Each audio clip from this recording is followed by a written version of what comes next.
Thomas Hayes, AW1. It was a nighttime. We were actually, my crew was actually doing ASW for the group when we heard the call for aircraft in the water. And at that point, my helmet comes off. I start putting my swim gear on. We got in there. Well, everybody and their brothers starts throwing. When the plane went over, they started throwing their strobe lights and flashlights under the water to try to mark the area. It was a no horizon. It was dark. It was pitch black, tar black. So they had, we had to we had to check every light that was out there. And Lieutenant Stanton, when I picked up, he got starting to get a little anxious. So he pulled his Mark 79 pencil flare out, started shooting it off. That's when we spotted him. Nighttime rescue for swimmers. You get lowered down on a hoist, swim over to him, check him out, make sure he got rid of his chute, because the chute itself holds 28 metric tons of water, so you could even pull a helicopter down in the water. And got him back up in the plane, got him back to the ship, and everything went good.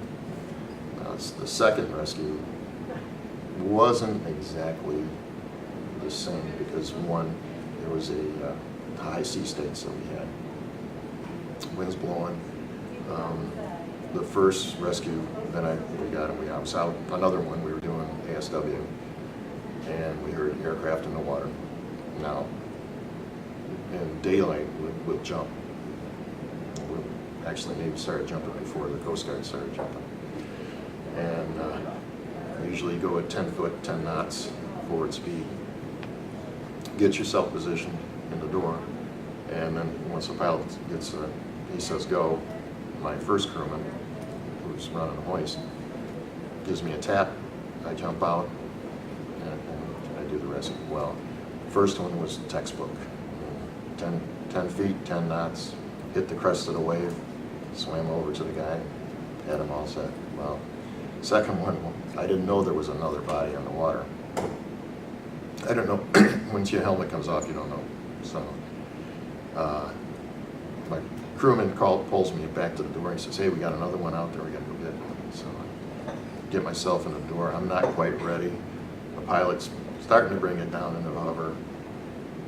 And apparently a wave came up, so they pulled up. When they pulled up, the pilot said, whoa. The first crewman thought he said, go. So he didn't tap me, he sort of gave me a push. And they figured I dropped about 60 feet when I hit the water. So then I swam over to the gentleman and pulled him out. So, but it was a rush of my life, I have to say. When you get on the deck and give yourself about an hour, the adrenaline finally drains out, and you're one of those. But every time you go in the water, you did get a shot of bourbon. So 24 hours, I got 2 shots of bourbon. That's pretty good for a 24-year-old. Yeah? Anyways, it was when the F-14, it was a lot of excitement about it. It was because that was an accidental. On the other one, there was some pilot error to it, and we didn't hear much from the squadron, the other squadron, the squadron that we retrieved. F-14 though, we had a red room party, and had cake, had pictures. It was very good.